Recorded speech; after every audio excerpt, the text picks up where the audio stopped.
ए राजा जी का कहतरू ये बताई कि रउआ कहाँ रहनी है? पाउच पे तनिया पाउच काम से गई रहनी हा कौना काम से गौरनी है जी? ठाकुर जी भेज रहनी हा फिर में अच्छा काका जी भेजले रहनी है। काका जी के कहला से गई रहनी हा काए ठाकुर जी तनी रौरे समझाई करा के रात रात भई देखता नहीं कि भट्टी भट्टी घूमत फिरता रहे कहता रहे कि काका जी भेजले रहनी है। कबो मोहम्मदपुर भट्टी में और बिंदावा काली जाता रहे तो कबो टोखर चल जाता रहे आ जब शाम के आवता तो कोनो न कोनो बहाना यहाँ के बना देता नहीं। और अतिया कहतिया ए अनीश भैया सत्येंद्र भैया हो कहतिया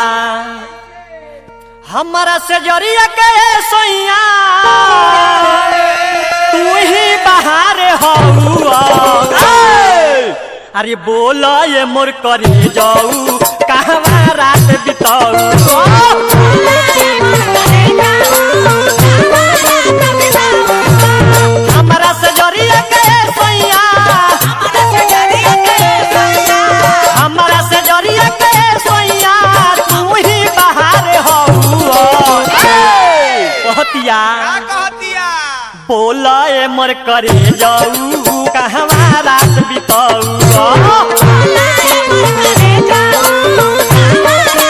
ए बोला ए मोर करे जाऊ कहवा रात बिताऊ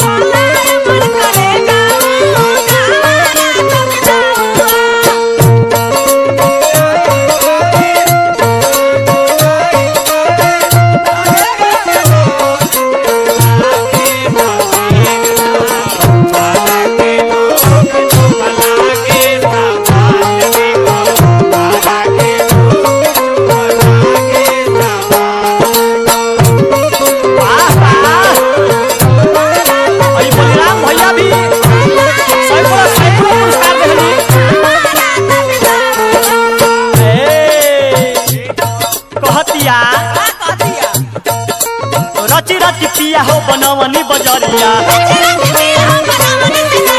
फूले रात रहुए घर के केवड़िया बताइए इतना बढ़िया हम बाजार बना के रही आ रउआ कहाँ रही? अरे का कही ए रामचंद्र रोपी तनी तू ही समझावो एकरा के कहतिया रची रची पिया हो बनवनी बजरिया फूले रात रहुए घर के केवड़िया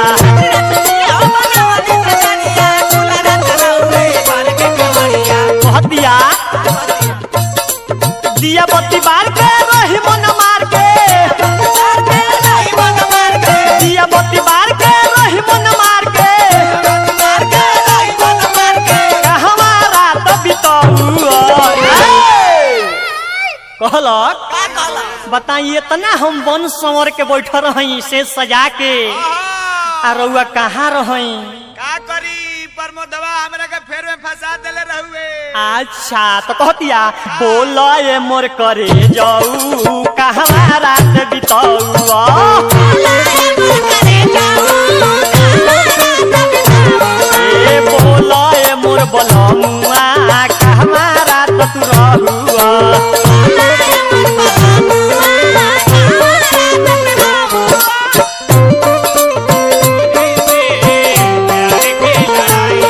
खाली मोहम्मद को बाजारे में रहता रामचंद्रमा के साथ होइल बा अपना संगी छोटा बर्बाद हो गइल ये हो सुनील सक्सेना ये बाबू हमार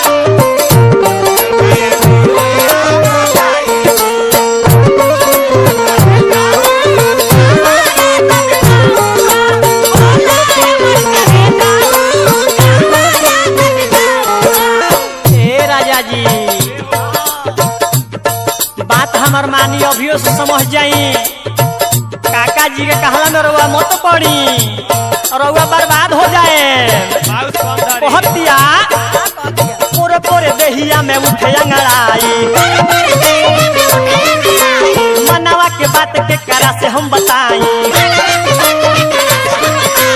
पोरे पोरे देहिया में उठे अंगड़ाई मनवा के बात के करा के हम बताई ए बाबू ध्यान दो खाली चैनपुर चौकी पर हाला से ना होए सत्येंद्र भैया रात भर ताकी ताकी रतिया बितावनी रात भर ताकी ताकी रतिया बितावनी हमरा के बड़ा तरस कहतिया रात भर ताकी ताकी रतिया बितवनी हमारा के बड़ा तरस कहतिया कि अरे बोलो ये मोर बलमुआ कहवा रात बिताऊ बोलो ये मोर करे जाऊ कहवा रात बिताऊ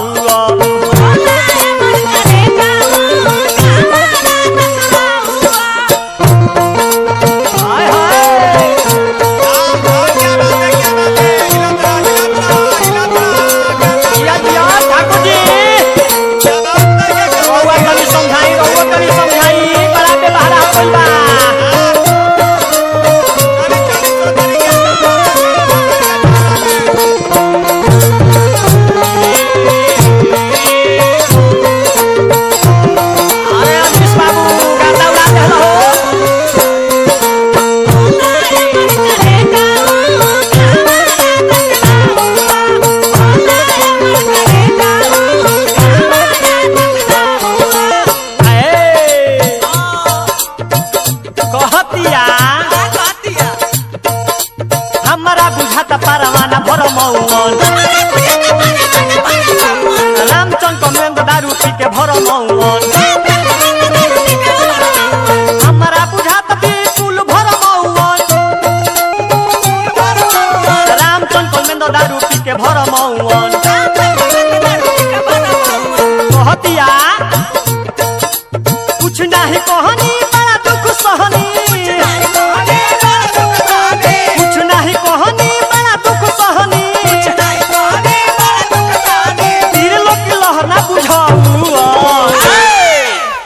कहतिया कि अरे कुछ नहीं कहनी बड़ा दुख सहनी काका जी चलो मैदार मीठा खाए अरे तिरलो की लहर ना बुझाऊ बोला ये मोर करे जाऊ कहवा रात बिताऊ बोला ये मोर करे जाऊ कहवा रात बिताऊ हमरा से जरिया के सैया हमरा से जरिया के सैया तू ही बाहर हौआ बोला ये मोर करे जाऊ कहवा रात बिताऊ